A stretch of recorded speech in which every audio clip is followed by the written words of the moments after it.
सांगलीच्या येडेनी पाणीत नारळाच्या झाडावर चढला बिबट्या, व्हिडिओ व्हायरल। सांगलीच्या येडेनी पाणीत चक्क नारळाच्या झाडावर बिबट्या चढताना नागरिकांना आढळून आला आहे। तर या घटनेनंतर परिसरात घबराहट पसरली असून गेल्या महिनाभरात अनेक वेळा परिसरात बिबट्याचा वावर दिसून आला असल्याचे समोर आले आहे।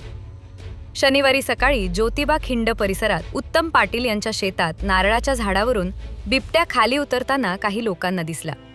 तेथे उपस्थित असणाऱ्या काहींनी त्याचे मोबाईलद्वारे चित्रीकरणही केले।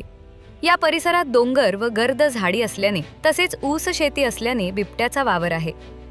तसेच काही दिवसांपूर्वी याच परिसरात रात्रीच्या वेळी काही शेतकऱ्यांना तरसही दिसून आले होते। त्यामुळे रात्रीच्या वेळी शेतात जाण्यास शेतकरी घाबरू लागले आहेत। येडेनी पाणी परिसरात बिबट्या व त्याच्या पिलांचे सातत्याने दर्शन होत आहे। त्यामुळे ग्रामस्थांमध्ये भीतीचे वातावरण आहे। वन विभागाने बिबट्याला जेरबंद करावे अशी मागणी होत आहे।